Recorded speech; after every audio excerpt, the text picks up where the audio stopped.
Hi, we have Jonathan Lowenstein here from Intertechnology.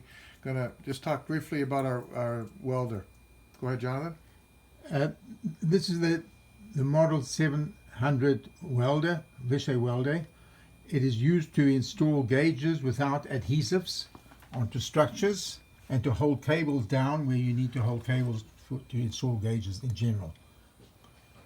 There's the probe. We have the probe that allows you to pass a voltage discharge through metal.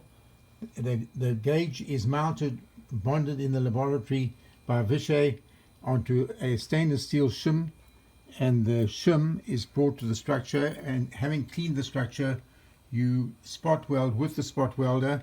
You can adjust the energy coming through, and after testing that the shim stock is welding properly, you then install the strain gauge.